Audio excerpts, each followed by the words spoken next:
resources on our campus, Dr. Bernard Boulanger, Kim Blanton, and Dr. Derek Forster. Thank you all so much for joining us. Our goal today is to provide timely, important information to our UK healthcare employees about UK Healthcare's preparedness for Ebola patients. Following today's broadcast, if you are a UK healthcare employee and you have any questions about Ebola preparedness, you can email ukpr-messages@uky.edu. First of all, can you just kind of explain your overall approach to Ebola preparedness? Yes, thank you, Amy. We began developing our Ebola response plan in July. This response plan is guided by the CDC and information we get from the health departments, both state and local. The plan is detailed and it's very comprehensive. We are improving this plan every day as we learn more information. The cases in Dallas, at Emory, and Nebraska have provided new information that we're including in our plan each and every day. The plan has two main goals. The first goal is to make sure that we provide the best care to a patient that has suspected or confirmed Ebola. That is what UK HealthCare does. We do it each and every day. The second goal is to make sure that UK HealthCare employees are protected, and that they have what they need, to feel safe, so they can, care for patients that may have Ebola, or they can care for other patients. So we have a broad plan.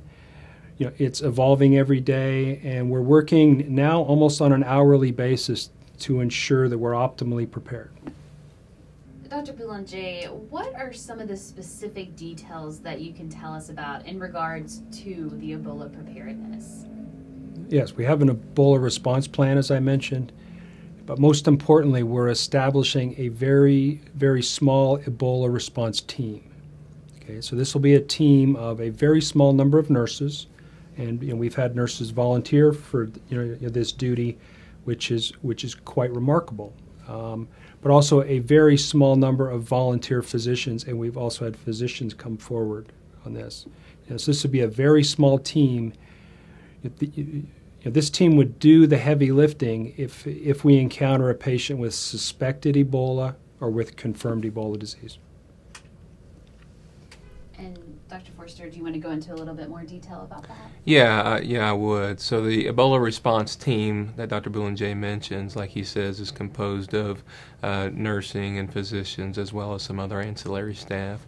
But that team, because we know the putting on of equipment and taking off of equipment does require special training, and we feel like we can do that most effectively and, more importantly, most competently, and provide it so that they're safe in these small groups and small teams. So once trained, then we'll really focus on minimizing interactions with the patient. We will provide the interactions will be what's considered to be necessary for the care of the patient at that time. So we will be restricting who would be going into these patient rooms, and that's why we think the training is so important. We've also outlined identified locations for where these patients might go, and we've been working with the nursing staff as well as the physician staff in those areas to continue working through processes to help that throughput to those locations.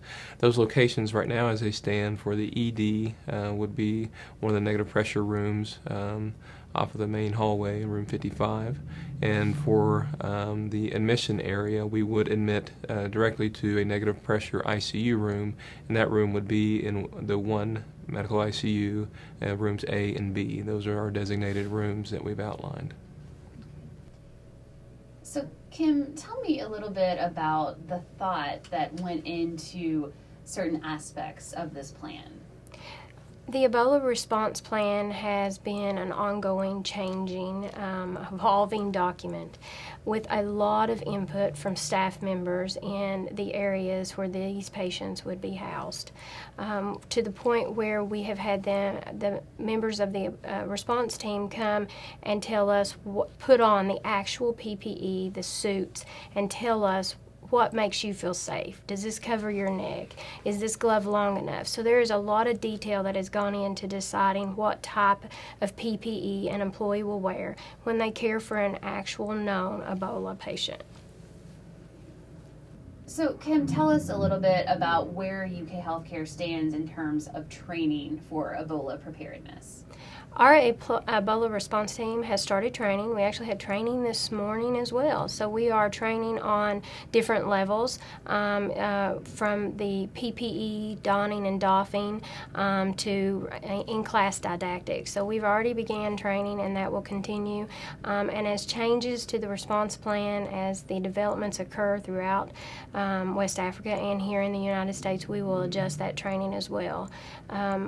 Training will not only be right now, but we're also going to bring them back every 2 weeks, because we may go weeks without seeing an Ebola patient in our system, and we don't want what we teach them to be forgotten. So they'll be brought back every couple of weeks to don and doff PPE and walk through a tabletop exercise to assure that we have covered all of the training for our employees.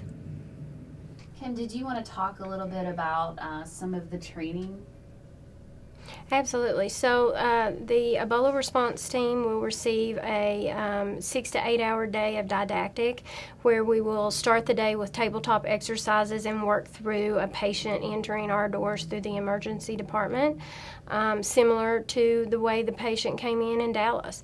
And so we can walk through not only what we would do, but the transportation from the triage area to the room 55, from 55 to one medicine. And then we would work out different ways to assure that the nursing staff have looked at, do I have the supplies I need? Do I need a runner from materials? Does pharmacy have what I need from a fluid standpoint and medication standpoint? So that tabletop exercise is to help them look at what we've already taught them and what they already have been learning through their supervisor in different discussions. But they'll also be able to work through problems they may have, so that they'll have some engagement and input into how this works when the patient arrives in their unit.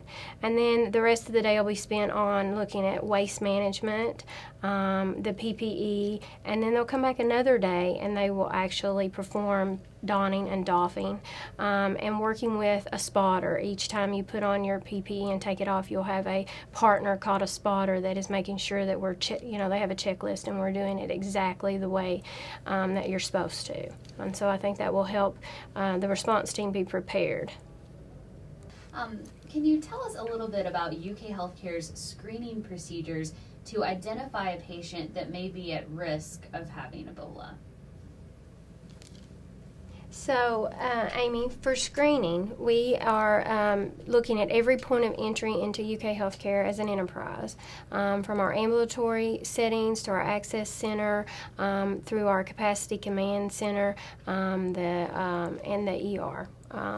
We have worked with our leadership there in each of those areas, and they have each devised a workflow plan for their department.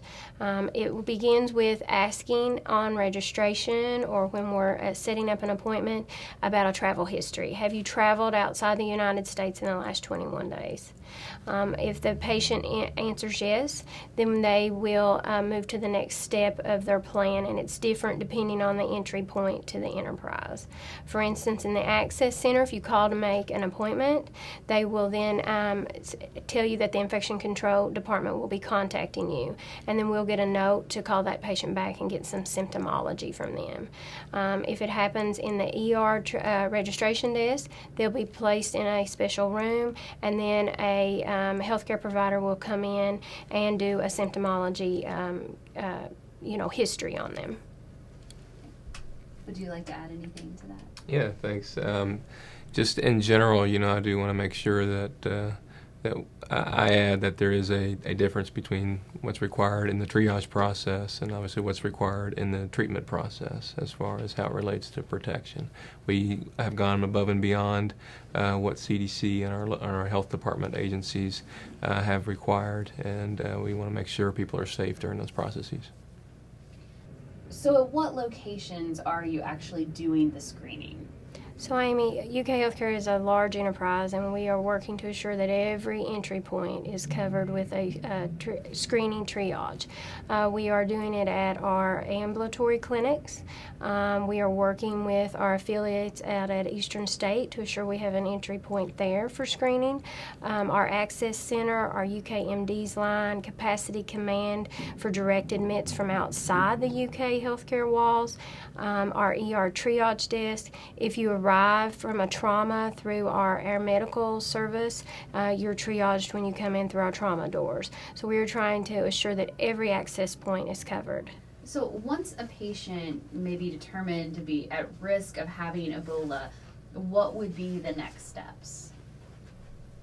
Well, that would be triggered by some of the things that they've said, so fever and concerning travel history. At that point in time, the patient is triaged into a private area, a private room, and infection prevention control is notified. Once more information is obtained, then a decision to proceed further with the activation of the plan going forward is made. So Dr. Forster, how have you planned to kind of figure out who in UK HealthCare will wear what? Right. So our Ebola response team is the team that would be providing close care and, more importantly, providing care that would involve physical contact with a patient with potential Ebola virus disease. So it's the core group in the Ebola response team that will be that is receiving training on the personal protective equipment that includes Tyvek suits, surgical gowns, surgical footings, booties, gloves, face shield, N95 respirators. And that's a very careful process of taking on a removal. We have gone above and beyond the CDC recommendations for all aspects of how a provider may interact with a patient, including how they may interact at triage. So we are providing surgical gowns, mask, face mask, at the time that the provider would be obtaining additional history from the patient. At that time, there's not physical contact that would be made, that would be done from a safe distance. So there's a difference between the two. What about in terms of lab workers and EVS workers, that kind of thing? Right. So our plan for laboratory assessment of a patient with potential or known Ebola virus disease is to utilize point-of-care testing. And that would be point-of-care testing that would be done near the area of the patient. So there would be no peripheral blood draws that would go through the lab system. As far as environmental services, they will also be part of our core team, and they will be trained using the special equipment. And they will be potentially involved in the cleaning process throughout the patient's stay. So Dr. Forster, if there was a confirmed case of Ebola, what kind of outside assistance would UK HealthCare be able to utilize? Well, at the time of diagnosis, if that diagnosis were to be made, the CDC has announced that they have formulated a team that would be on the ground at that facility in a number of hours to provide intense care for that patient and help and assist the hospital for that patient. And I will point out too that it's still unclear if we did have a known Ebola virus disease patient, where they would be managed, if they would continue to stay here, or could they potentially go to one of the several biocontainment facilities that are across the country. And Amy, I'd like to add that even during the process of determining whether we have a confirmed or not, we have an amazing support system with the Kentucky Department of Public Health and the CDC, and so they would be on the phone the minute we have triaged that patient, screened them for they've had a positive history of travel and they're having positive symptoms. That's part of what infection control will do for the staff. That's our role, is we'll be your liaison. We'll be on the phone calling the Department of Public Health and the local health department, so they will be there with us the whole time. If we have an actual Ebola, known Ebola case, the employees that care for that patient that are part of that response team, I know there'll be concerns about whether, can I travel, what's my work restriction, and all of that will be case-by-case basis and will involve the CDC and the Kentucky Department of Public Health in the decision-making. So we hear something new about Ebola, it seems, every hour, every day. What are you doing in terms of your response plan to make sure that you're keeping up from all kinds of different resources what exactly is going on? We're updating our Ebola response plan each and every day with new information as we get it. We're learning from the CDC, from the public health departments, both locally and the state. They've been very helpful. We've learned from Dallas, we've learned from Emory University, and from Nebraska. We want to make sure our Ebola response plan is up to date, so we're providing the best care to a patient that might have or actually have Ebola, and also to make sure that our UK HealthCare employees are maximally protected. So Kim, if UK HealthCare employees have any further concerns or questions, what should they do? So, I would love to say that the UK HealthCare enterprise will never have a rule-out Ebola patient, but we will. We will have many dry runs. The likelihood, however, of having an actual known Ebola case is extremely low. But for every suspected case, we are going to run our plan with our response plan and our response team every single time just to be sure that we've not missed something. If they need more information, they have concerns or questions, they can call the Infection Control Office. Our number is 323-6337. If it's a holiday or a weekend, there's someone from my office on call 24/7, and they can access the UK Beep system and get the actual cell phone number for the nurse on call and call them. They can also access the most up-to-date information that we get from the CDC. We're adding that to our IPAC website, which is on the UK Care Web, and we're the 10th or 11th blue button down on the left. You all have given us a lot of great information, so just want to see if there's anything else that you want UK HealthCare employees to know. Yes, Amy. We have outstanding nurses, doctors, pharmacists, therapists, technical staff, and other staff at UK HealthCare. They rise to the challenges of looking after the sickest patients in our state every single day. We know that they will rise to this occasion as well. So I will stress that Ebola virus is transmitted by direct contact with blood and body fluids. It is not transmitted through the air or airborne like tuberculosis might be. However, we are approaching any potential case like that, we would go above and beyond what's required from protection from our isolation rooms and our personal protective equipment. Our personal protective equipment that we will use for potential treatment of a potential patient, is something that requires careful practice and training to put on and take off. This careful practice putting on and taking off we think is best accomplished by utilizing our Ebola treatment teams, so it would be more intense training for a smaller group of people that can respond when that situation, should that situation arise.